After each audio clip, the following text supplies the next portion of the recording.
এই যে আমি যে জীবনটা কাটাচ্ছি পুরাটাই বিলাসিতা। বিষয় যেটা হচ্ছে, এটা আমার আমার না, আপনি যে কোনো কাজই করেন না কেন, যখন আপনি এটা একটা সময় ধরে করতে থাকবেন, ডে বাই ডে এটা একটু একটু একটু একটু একটু করে বাড়তে থাকে।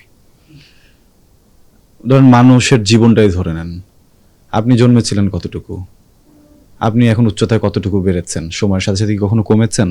কিন্তু আপনি কিন্তু আবার কমবেন। আপনার যখন বয়স হবে আপনার শরীর আস্তে আস্তে ছেড়ে দিবে, এটা সংকুচিত হবে, আপনি আবার ছোট হতে থাকবেন। এটা শুধু শারীরিকভাবে না, মানসিকভাবেও। সেরকম ইন্ডাস্ট্রি জীবনেও এরকম উত্থান আছে, পতন আছে। আমার এই জীবনে আমিও সবসময় অপেক্ষা করি কালই হয়তো আমার পতন হবে, পরশু আমার পতন হবে, আমি এটার জন্য প্রতিদিনই তৈরি থাকি। অ্যান্ড আমি জানি এরপর আমি আবার আমার উত্থান ঘটাবো।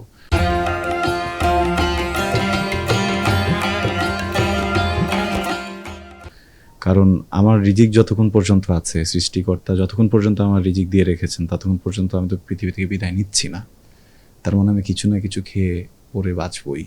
কিন্তু এটাই খেতে হবে, এটাই করতে হবে, এই চিন্তা ভাবনা আমার মাথায় কখনো ছিল না, যার কারণে সিন্ডিকেট যদি হয়েও থাকে ওই বিষয়গুলো নিয়ে আমি লেস বদার্ড। হ্যাঁ, আমার কাছে সবসময় মনে হয় আমি তো আসলে, আমি যার পেটে জন্মেছি, ভদ্রমহিলা উনিও অভিনয় করতেন, উনিও একজন ক্যারেক্টার আর্টিস্ট, উনি নায়িকা ছিলেন না। তো ওনারও এই স্ট্রাগলের জীবনে ছিল। তা আমি সেই স্ট্রাগলটা আমার নিজের চোখে দেখেছি। তো তা আমার কাছে মনে হয় এই যে আমি যে জীবনটা কাটাচ্ছি পুরাটাই বিলাসিতা তার তুলনায়।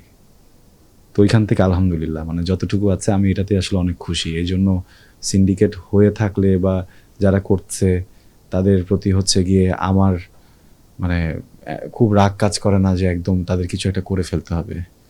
তাদের জন্য বরং হচ্ছে গিয়ে আমি মাঝে মধ্যে একটু তাচ্ছিল্যের হাসি হাসি। তাদের জন্য আমার খুবই কষ্ট হয় যে একজন মানুষ বয়স হয়ে যাচ্ছে, একজন মানুষের শারীরিক গ্রোথ হচ্ছে বাট মানসিক গ্রোথটা হচ্ছে না। তখন মনে হয় যে আমাকে খুবই ব্লেসড মনে হয় যে আমার পারিবারিক শিক্ষা ঠিক ছিল।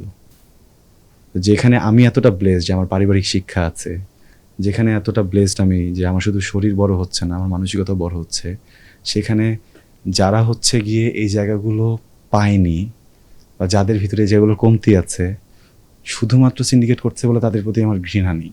তাদের প্রতি আমার সিম্প্যাথি কাজ করে। আমার মনে হয় তাদেরকে দেখলে আমি কোথাও বসিয়ে এক কাপ কফি খাইয়ে তাদেরকে আদর করে দেই যে তারা যেন খুব দ্রুত সুস্থ হয়ে যায়।